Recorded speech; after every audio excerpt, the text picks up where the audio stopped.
All right, good morning, 4G Nation. 4G Dave here at the 2025 GOA conference. Today I have the privilege of introducing Zeke Stout. Zeke Stout was actually a host of Gunsmith. It was Master of Arms on the Discovery Channel for 1 year, and now Zeke actually runs his own gunsmithing school. Yep. So Zeke, why don't you tell the 4G Nation exactly who you are and what you do? Who I am? Well, you kind of did a great introduction there.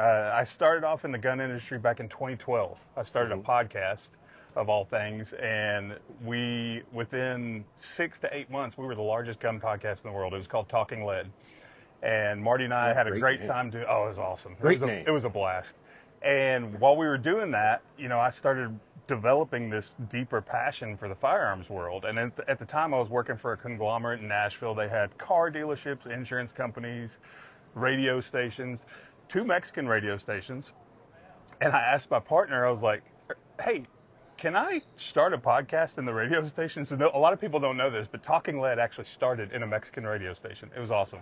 We didn't speak a lick of Spanish, but they all loved us coming in there and recording. In Mexico? No, in Nashville. Oh, in Nashville. Okay, yeah. Nashville, Tennessee. Good place to have one. Yeah, it was awesome. So we started the show, led to me working for a different gunsmithing school as an employee. And I kind of went through that for about 4 years, and then all of a sudden I got this LinkedIn message that said, you want to be a host on a competition weapons building show?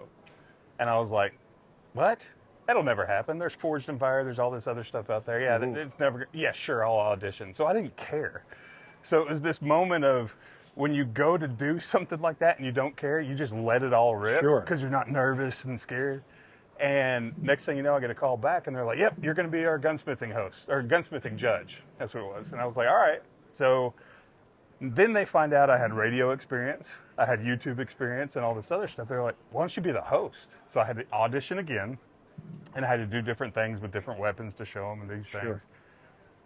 I'm still like, this isn't going to happen. This is never going to go to air. 8 months later, we're filming up in Pennsylvania. And then 6 months after that, it's airing on Discovery Channel all over the world. And that was bizarre. But it was fun. It was one of those things where it's this really fun environment when you're working. You're filming, you're around these creators, these craftsmen out there making knives, swords, blades, guns, archery, all these different things that they're doing.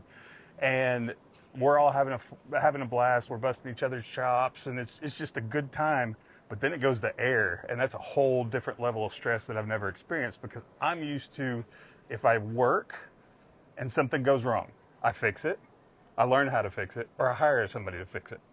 Well, with TV, once it's out into the ether, it's there. There's no fixing it. There's no changing it. So I was just like, no, not that. That's the uncomfortable part of doing things like this, putting your face out there for sure. It really is. I'm having that same challenge, no doubt. Oh, yeah. Get into this from the natural gas world. But yeah.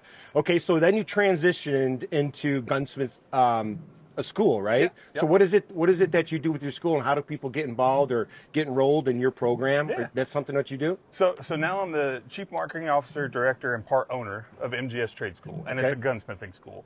And based out of Pennsylvania. Okay. I live in Tennessee, but you could take the course anywhere in the country or territory. So we can do Puerto Rico, all those places too. But what it is we send out hands-on projects to the students. They take them, they use them. Then they send them back to us. We grade them. That's how they get their coursework done. Gotcha. At the end of our Advanced 2 program, they get to choose a build. One's a Ross Martin RM1C, a Rogue Ops AR-15, a Traditions muzzleloader, or a 1911. So they get to choose their final project of one of those builds that they keep.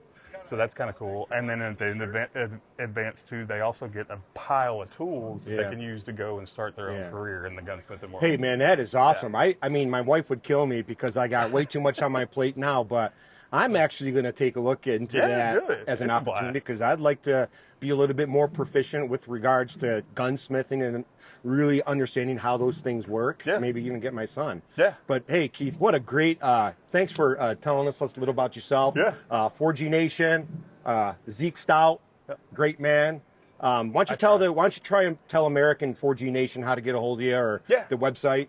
So me personally, all the Instagrams, all the Facebooks, all the space pages, whatever they're all called. Yeah. It's just Zeke, Zeke _Stout, STOUT. And then for the school, it's mgs.edu. You can go there. You can hit enroll now. If you know you want to do it, enroll now. If not, you can hit request more info. We're VA and GI Bill approved. So our admissions reps can walk you through that whole process. So it's just mgs.edu for all of that. Awesome. Thanks for taking the time to meet with us. You bet. Have a great day. Yeah.